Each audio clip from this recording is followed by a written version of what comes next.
morning everyone! As you can see, kagigising ko lang guys kasi naka-morning rub pa ako guys. Or moronrock sa svenska. So, kasi magtatrabaho ako mamaya 1 o'clock hanggang 9:30 ng gabi.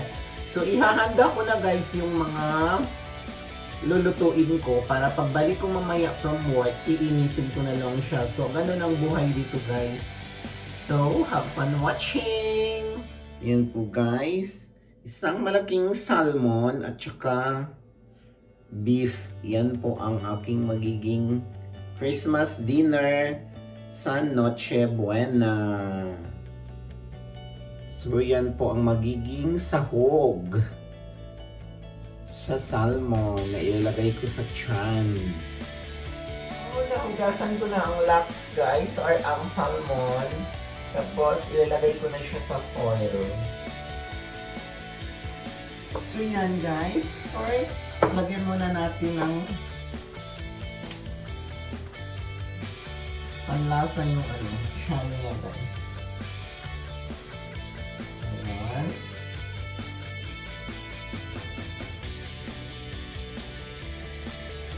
Tapos lagyan natin ng citron paper.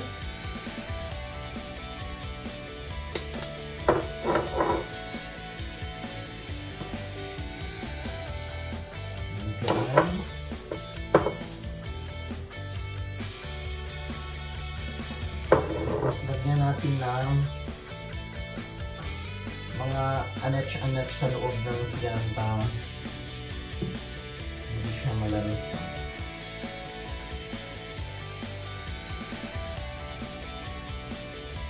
Lagyan ng mga anach-anach. Ito. Dill. Ano ba to sa English? Hindi ko alam.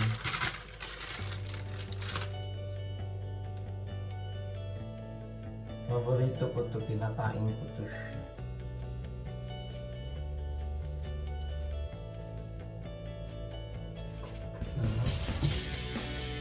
Lagay natin sa loob ng tiyan.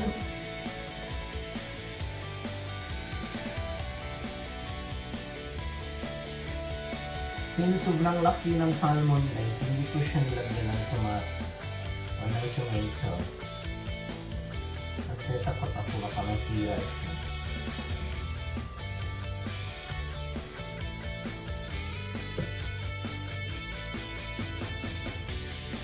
Lagyan natin ng konting asin.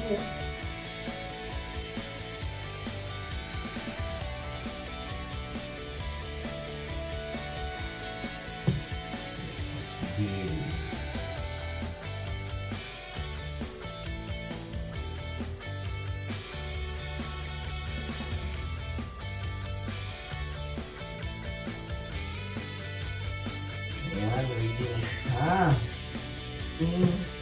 Konting magic sarap.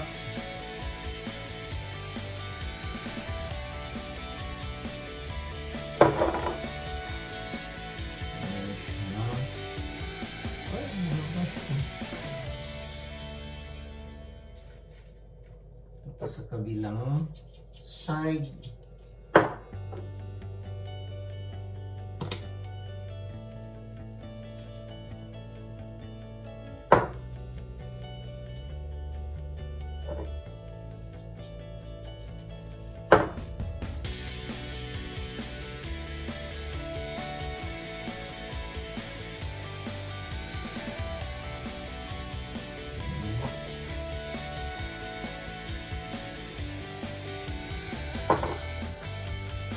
Ilagay na naman po natin siya guys.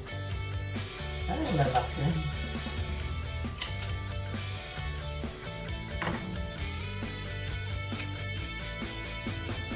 Tapos onions.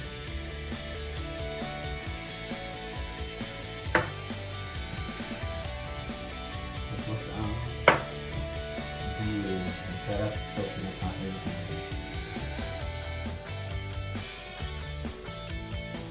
Tapos, pigaan ng citron. Ewan ko ano na to sa English, nabubobo na talaga ako. lemon.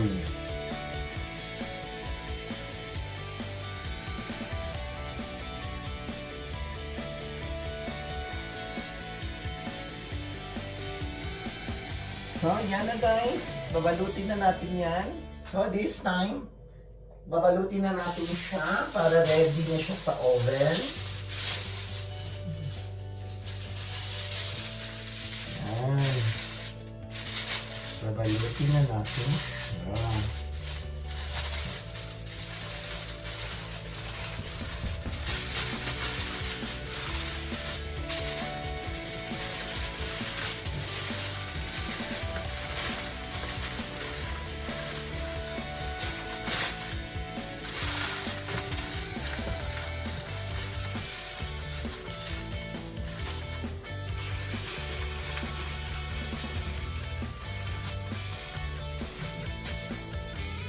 So, yan na guys. Ready na ang ating salmon para sa Noche Buena. So, this is it. I-oven na natin siya guys. Yan guys, ilalagay na natin sa oven ang salmon.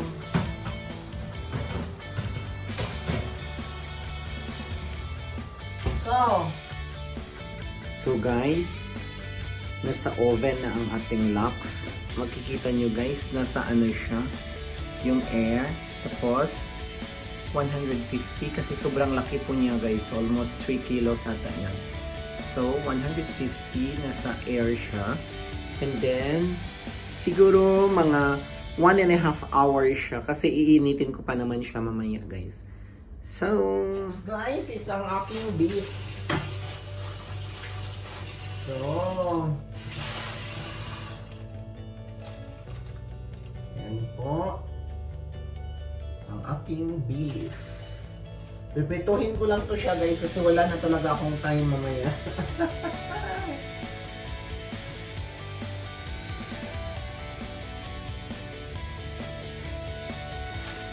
Yan po guys ang aking beef.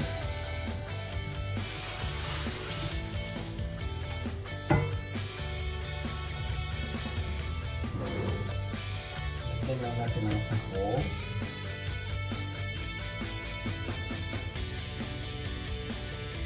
This is all in na pangkain ng sahog. Lagyan natin ang pangkinit. Sitting paper. Lagyan ang asin. Konting asin na lang sila.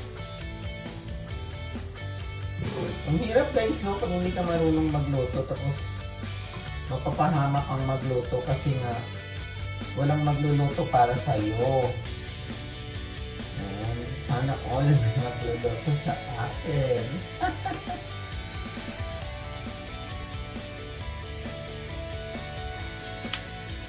Lagyan natin ng konting citron pepper din sa natin. Ganyan guys, ready na siya. Ready na siya para sa Noche Buena. Kaya lang natin ito siya para mamayang gabi. Ganyan lang natin yan. Tapos ibalik natin sa ref. Kasi mamayang gabi pa naman lulutuin ref. Ano pa lang dito? Alas 8 pa lang ng umaga.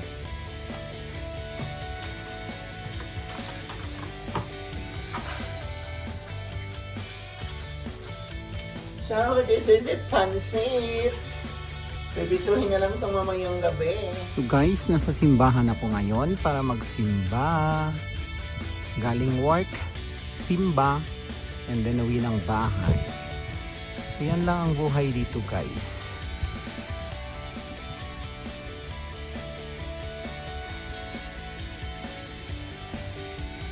Yan po ang aming simbahan dito.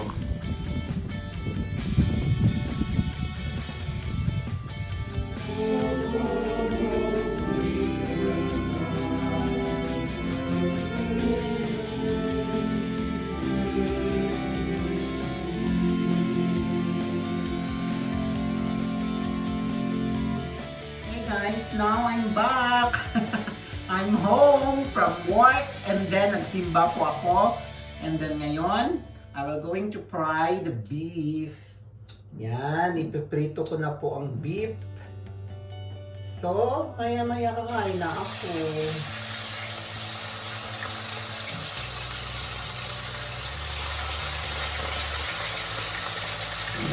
So guys, I'm frying the beef.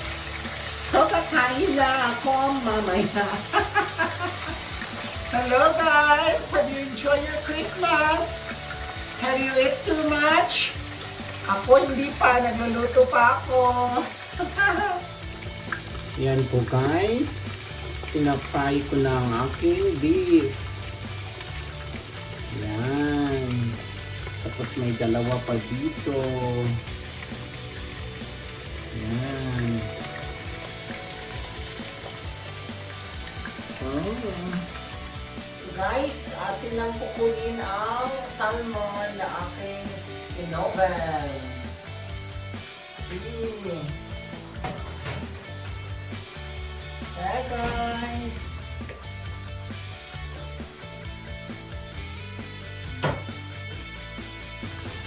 Guys, sana natin.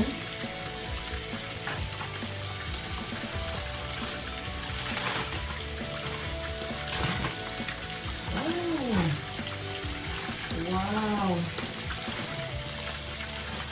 Ang sarap! Yan na ang aking salmon or ang lox.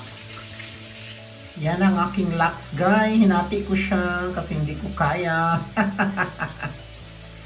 At saka yan ang Yulmus at red wine. Kalahating bote na lang yan. At saka ang aking beef. Yan. So, yan na guys. Kain na guys. Merry Christmas! And now, let's eat. Yan, ganito ang Christmas dito sa Europe if you're alone and if you are working. So, dawat-dawat na lang jud niya. Inani ka, boring ng life. Really the boring way. Inani yun siya kay when you're alone, so ganun talaga ang life. So guys,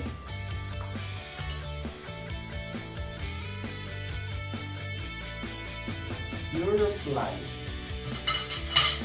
Yan.